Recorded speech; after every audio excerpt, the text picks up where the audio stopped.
On the Illini. This is Mike Kegley, and I'm here with Jonathan Kerr, former Illini lineman, along with Kedrick Prince. We're going to talk a little bit about it, folks. It's football season. It is awesome to have it start. Mr. Kerr, what was it like going out there that first game of the year, even if it was against an opponent you thought you were going to win? I mean, it's so awakening because you do things against everyone that you're with every day, every week, across the aisle from you. It's just a great release, really doesn't matter who you're playing with. You just you get to the point where you just like to know that you can hit somebody that's not your teammate and maybe not get in a fight, because things would always get chirpy there toward the end of camp. Yep. So, Ked, anything jump out at you? The Illini, of course, have looked very good, 31-0, outgaining the Leathernecks 235-87. What were your thoughts? Anything jumps out at you?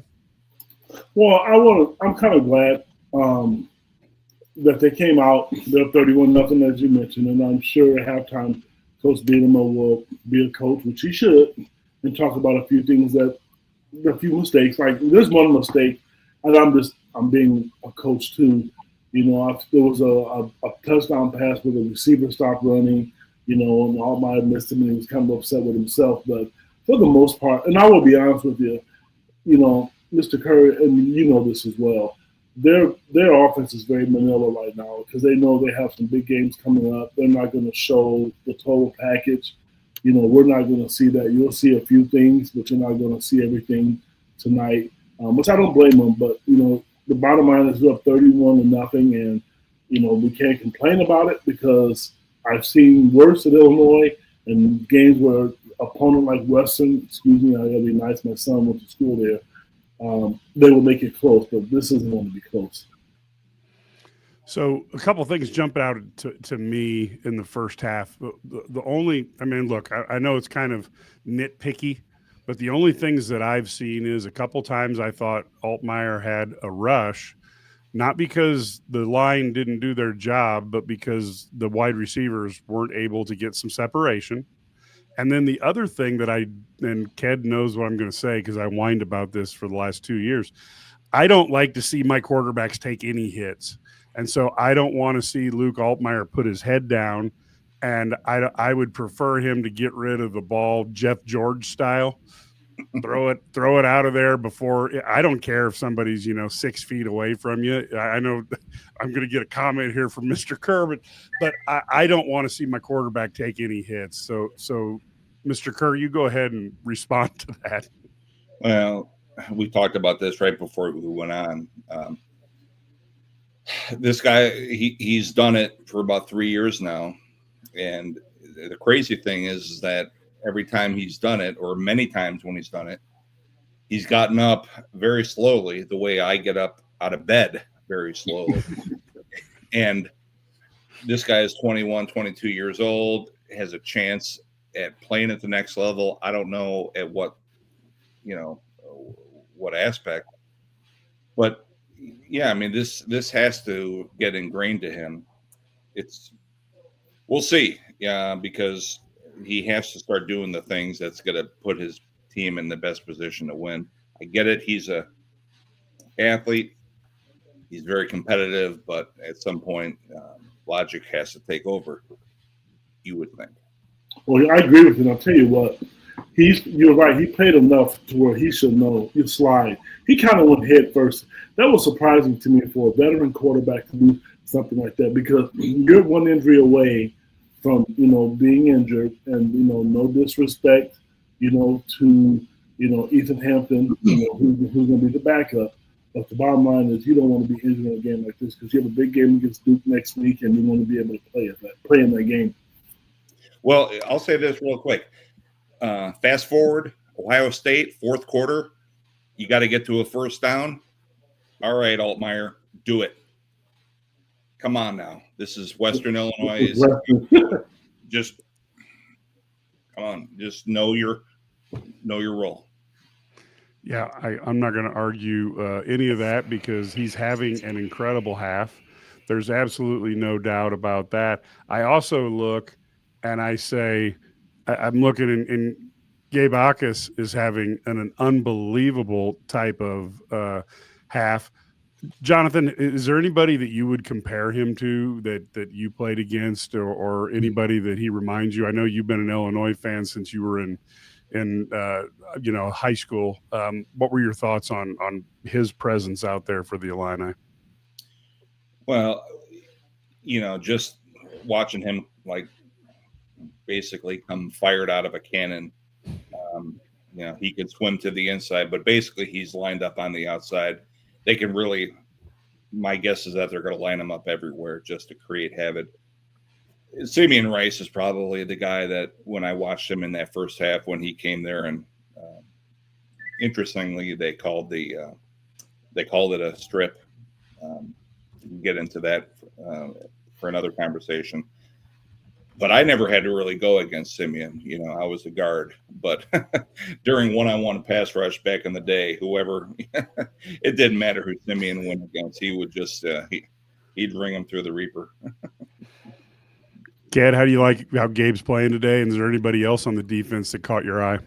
Well, I'll tell you what, he's right. I know you asked Jonathan that, but I'm going to tell you, for me, I was going to say Simeon Rice. And the reason I said they have the same build, but he's fast. And I believe the sack tonight tied him 5th for all time. I could be wrong for sacks at the University of Illinois. And he's going to make a lot of money on Sundays. If he stay healthy and, Mr. Kerr mentioned, you put him in different packages and hide him, because at some point, if he's having a very successful year and he's dominating, the sack and he's getting to the quarterback, they're going to start double teaming him. So that means there's going to be somebody else who will have an opportunity to make a name for themselves. But just overall, and I tell you what I will say, not anybody particular, Mike, but after the first series, I like how the defense made adjustments. There was one play, I forget who the cornerback or defensive back was, that fell asleep. That's another kind of point where you want to say, hey, you know what? Yes, it's Western, but I think they gave up a 30-yard play because he fell asleep. Good teams don't do that. You got to be engaged the whole time, and I'm sure Coach Henry probably said something to him, when he came off the field. Yeah, and one thing I want to remind everybody, of course, you're watching this either on X or on the Illini Guys YouTube channel. After the game, we're doing something new. We're going to be partnering with STL Sports Central, and that is going to be a lot of fun. We're going to do the post-game show for them called Illini Central / the Eye on the Illini Live, and we will be right after the game. We'll have Brad, Ked, Jonathan's going to come back. We'll have Matt on. I don't know who all we're going to have, folks. We could have people coming in and out. It's going to be kind of a big deal. But we'll be on the STL Sports Central YouTube page. You can find us there after the game. It's going to be a lot of fun. We're really excited about this partnership, and it'll be brought to you by DraftKings. So we're kind of excited about that. Want you to find us after the game.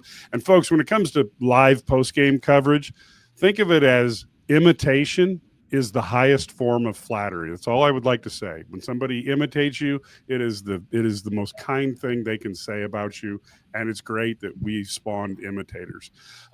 As we look at this, Jonathan, what are you trying to get out of this game? If you're Brett Bielema, you've been in there with guys like Makovic, you've had great coaches. What are you telling the team right now when they're up 31-0 over a WIU team that is trying their best but just doesn't quite have enough? Well, it's hard because this is a new kind of a turning point for the program. You look back, what's the epitome of a team and a coach that can, regardless of the opponent, go out there and just dominate them.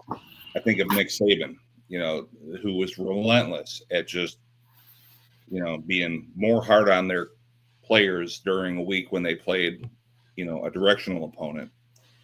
I think that's probably the biggest thing that Coach Bielema is going to have to instill, because this team's not there yet. They're not used to dominating, and it's very easy. You play up and you play down to your opponents. High school, college, professional. It's kind of a something that you can't necessarily get away from. Nick Saban was probably the best at it because he was just so relentless at it. Just come out, hopefully they can get to the point where they can get their twos in the game. And because you're going to need your twos middle of the year, every team's going to have your attrition. It'll be interesting to see because it looks like Illinois is at a point where you can get your second, your twos into the game, but these are twos that can play. In the years in the past, Illinois would have a second team if they had to get in there, may not be Big Ten ready. So this will be good to get some of the twos into the game and just establish a wherewithal. I think it would be great for the game today. Kid? For me, I'm going to be honest with you. What I will tell them at halftime, I mentioned a couple little flaws that they had. I think people like me, a media guy who will, for the last year, all the great things about them, I don't want them to read everything and it goes to their head because at the end of the day, there's a target on your back. They haven't been good, and you need to learn how to win. This is new territory for Illinois. I mean, you look at this game tonight. They're playing Western Illinois. 5 years ago, before Brett Bielema came there, you might have had 15, 20,000 people in the stands. It's full right now. So the fans are coming out. You want to perform, but you want to know how to win because you want this to grow. You don't want it to be a one-year wonder like typically that's happened in the past with Illinois. They've had some great seasons, and then all of a sudden they fizzle off. So to me, learn how to win, be professional about it, and like I said, don't fall asleep because also in football, I'm sure you both know, you fall asleep, you can get hurt if you're not paying attention. That's the one sport where you cannot literally just say, "Hey, I want to take a play off," especially on line play. So that's probably what my thing. I would make sure I would tell them. And Mike, real quick, Brad P had a question about the receivers being out of sequence on Meyer. I think there's some truth to that. Like I said, I know there was one play where I forget who the receiver was. Please forgive me. That he stopped running, and it would have been an easy touchdown. And it's going to take some time because they're seeing a different defense and not going up against the guys that that they've seen this whole season. And I know you're probably thinking, "Yeah, kid, this is Western Illinois. This is Western Illinois' game. This is the one game on their schedule where they're going to leave everything on the table, and then they're going to throw everything under the sun at Illinois." Yeah, I think they've got a tough schedule. I believe they're playing Northwestern next week, and playing two Big Ten teams in a row has got to be physically just really demanding for Western. I know that people asked, how Colin Dixon is doing. It's been a quiet first half for him. I think one of the things that I saw that I really liked was Hank Beatty really used his blocking well when he gets the ball. He was waiting for guys to clear him a little space, which I thought was good. Don't want to be negative there. And I do think, as we go into this second half, these guys have to maintain their intensity and then hand off the baton, as Jonathan said, to the second team. And you'd like to see, I know it's imaginary, but you'd like to see very little dip between the first team and second team. Jonathan, any thoughts as we start to kind of wrap this up and get ready for the second half? The big thing, this is year 5 for Coach Bielema. Yep. Everybody's kind of had the thought that he eventually was going to put the pound and ground run game together. I think he's got the offensive line coach and the recruiting ability to do that where he's been going back to his Wisconsin days. I don't know if we've necessarily seen that at this point with Illinois' offensive line. This is a good game. Obviously, you're going against lesser talent up front, but this is a game where you need to start showing that because I think you have all 5 guys back. You have fifth-year recruiting. I'm looking forward to this team being able to just, gash people. Looking back on the way the Wisconsin programs have done for over 25, 30 years. If we can start seeing that, I think it's going to disguise it's going to make games like this and other games, it's going to make them easier to kind of put them over the top on. So I'm looking forward to that. And obviously healthy, being very healthy as well. Yes. Ked? Yeah, I'm going to start with staying being healthy, but if I want to see one thing, I want to see the offensive and defensive line force their will. I could be wrong. I just don't think we're going to see a dominant performance. I don't think they're going to show their hand. They know Duke is watching. They know, Indiana's going to be watching. So they're not going to show their hand. And I don't blame them because the bottom line is you want to get the win. I know a lot of people will be like, oh, but did they cover it? What didn't they cover? We can nitpick. No coach is going to go against, the spread was 48 points. They have to be smart because I can assure you Duke's going to do the same thing when they play. So I want to see the offensive and defensive line dominate. And, you're not going to see a lot of imagination on offense. I would like to see a couple turnovers from the defense, though. I would like to see that. A couple quick questions here right before we wrap up. Should we be concerned? I know this isn't your area of expertise, but should we be concerned if Illinois is struggling to get open against Western? Is that something that maybe next week we should be concerned about, or is this just the first week of a long season that's a journey? Yeah, I wouldn't read too much into that. I agree. I think the second half is going to be dumbed down a lot in a lot of ways. You'll probably see at some point Western kind of raise the white flag and kind of run the ball more to get the clock going. And you won't see Illinois throwing the ball a lot more. Way too early to kind of get into that. The big thing is, looking at, somebody like, Pat Bryant's ability, successor ability. So this should be good. I'm not too much worried in that. Okay. Ked? I'm not either. And I'm telling you, you're going to see the reason why I'm not panicking, you're going to see different routes and within the offense. You're going to see the ball thrown down the field. You'll see slot receivers being more effective. You're just not going to see that in this game, especially right now. And with the scores coming out of the half, they're going to try not to be injured, and they're not going to show their hand.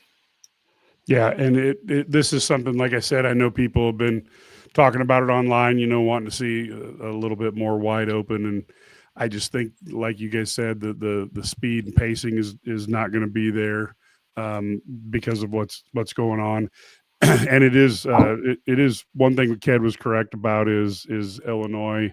Gabe Yakus is tied for fifth on all-time sacks, and people may remember his early in his career, he was on the Illini Guys Sports Spectacular each week. So it was great to have him as a part of that. Gabe is a great guy, and it's fun to see him having some success as he gets on to his road to the NFL. I don't know if you guys saw the film, but when he told his mom that he was a captain of the team was one of the more charming moments that I've seen. I don't know if you guys saw that or not, but boy, that was a lot of fun. And it shows that these are kids having fun and there's families rooting for them. Sometimes we just think about the wins and the losses, 10 wins, or you're going to be in the CFP, and there's more to football than that. Jonathan? 100%. That's when you can, get the command and respect of your teammates. Like I said, I remember telling my mom and dad many more years ago, I was privileged to be nominated as the captain. And there's a special obligation to that, but there's a special feeling that, when that happened my senior year, his senior year, I mean, you reap your rewards. So that was good. It was really great. I agree. And it's a good a good accomplishment, what your teammates and what your coaches think of you. And it shows a lot. Even though these kids are on TV, they're still human. When Mr. Kerr was playing, you can look at it, we're thinking, oh my gosh, we're watching this guy play, and now he's on a podcast with us. They're humans. And it took me a long time to get used to that. I was just really fathomed by, oh my gosh, these guys are on TV. And then when you talk to them, they're just like us. They're just regular people, and they have families like everybody else. So I think it's a great thing, and I'm happy for him because he could have left too. And he stayed and came back, and which is huge for the program because it's another guy. If he stays healthy, you're going to see play on Sundays. Yeah, because I imagine there were plenty of college teams who would like to have Gabe playing for him right now. And to be truthful, there were probably a lot of NFL teams that would have loved to have picked him up around the third round. And it would be fantastic to see him have that opportunity to move himself into a first round pick. He's really done well. So, folks, we are just about ready to go back to the kickoff. So we are going to take our leave. Remember, we will be on after the game. So go ahead and look for us. Until then, go Illini.